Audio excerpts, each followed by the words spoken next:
Let me share my experience of how I met this guy I thought would be my knight in shining armor.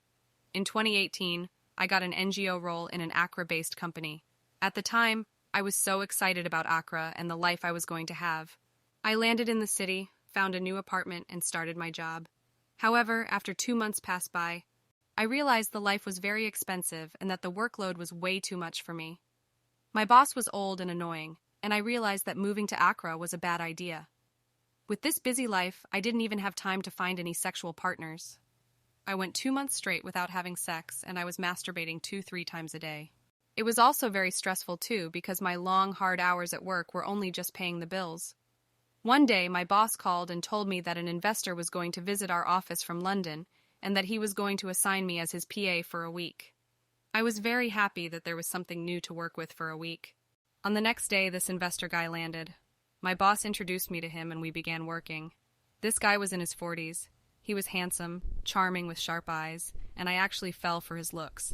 He looked like the most perfect man any girl could imagine for. Nonetheless, I tried my best to work with him professionally, as I was his personal assistant during his meetings and office hours.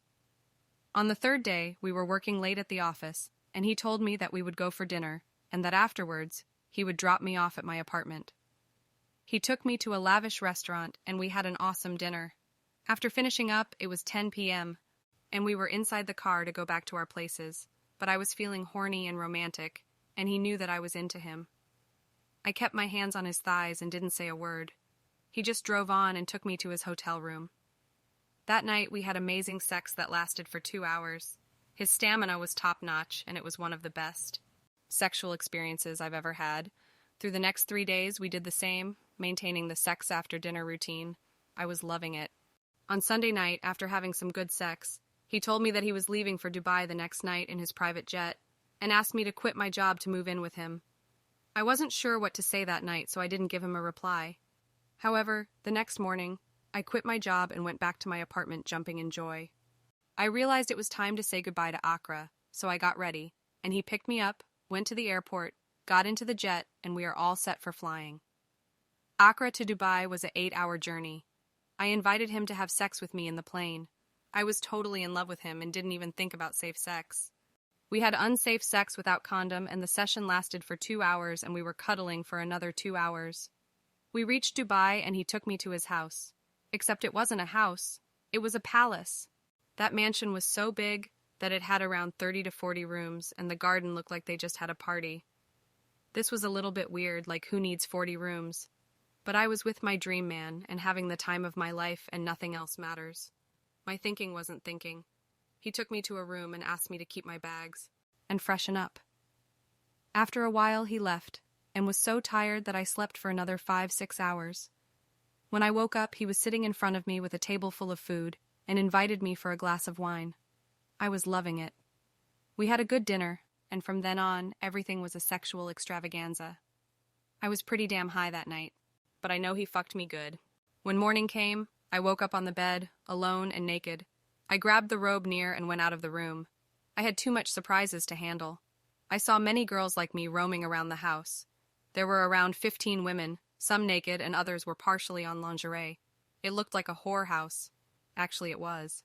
I couldn't believe my eyes and didn't have clue what is happening. I was searching for this guy and some girls out there showed me his room. I opened a door and you wouldn't believe what I saw. A girl was having sex with a dog and a man watching.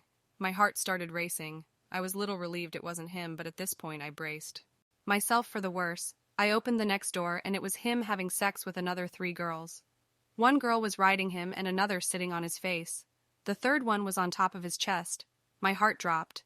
Apparently this guy was a rich sex addict who brings girls to his house and pays them for sex. I was the new entry to the house. And I was shocked and angry. I went to him and asked him, "What's all this?" He reluctantly replied, "Have sex with me and my friends all the time. I will pay you, good babe." I started crying and went inside my room. I needed some time to think. I was actually scared. I could see him from my room having fun with 6-7 naked women near the pool. The mansion was huge and I was so confused. I didn't even have a proper dress to wear. The wardrobe consisted only lingerie and bikinis. I went to him and told him that I want to leave. Also told him that I am not this kind of a person. He said, "Okay, you can leave if you want to, but just give me 20 minutes of your time. and if you still want to leave, I will book the next flight for you." He asked the ladies to excuse him, and they left. The ladies looked happy to be there. They didn't look like they were being forced to be there. I have to say, for the night I spent here, I was treated as a princess. There was a maid assigned to me who got me anything I wanted. After the ladies left, he explained everything to me. He told me I would be assigned a 24-hour butler, a chauffeur everywhere I wanted to go, and international trips, all paid for, and on top of that, I would be given a monthly allowance of £10,000. All I had to do was just have sex with him and his friends whenever I was asked to and do whatever they said. But he promised me that I would not be maltreated or forced to do anything against my will. He explained some of his friends may have special requests that come at an extra cost.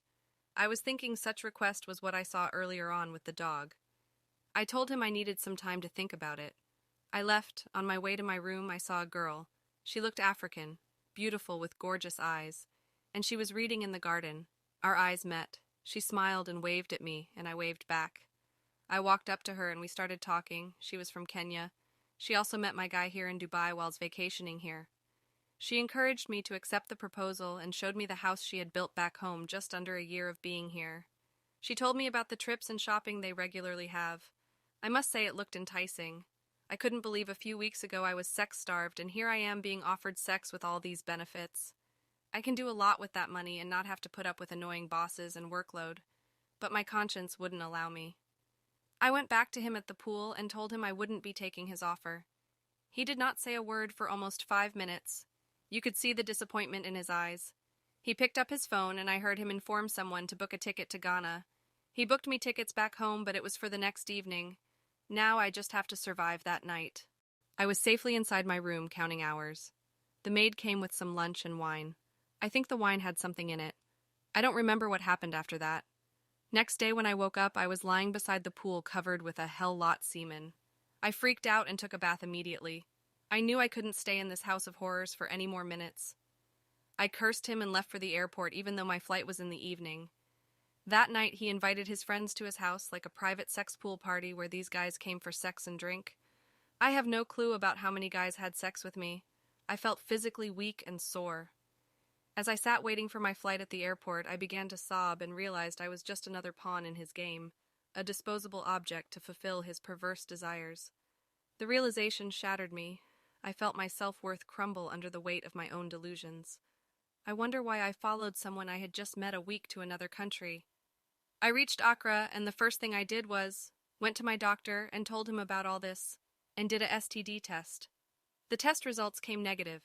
As I sat in the doctor's chair thinking about what just happened this past week, a mix of emotions coursed through my veins, sadness and relief as it was all over.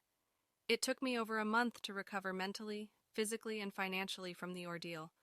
I had bruises and scars on my body due to extreme level of sex involved that night. That was a weird week for me. My life went from 0 to 100 in a week and then hit rock bottom in seconds. I thought I had met my knight in shining armor,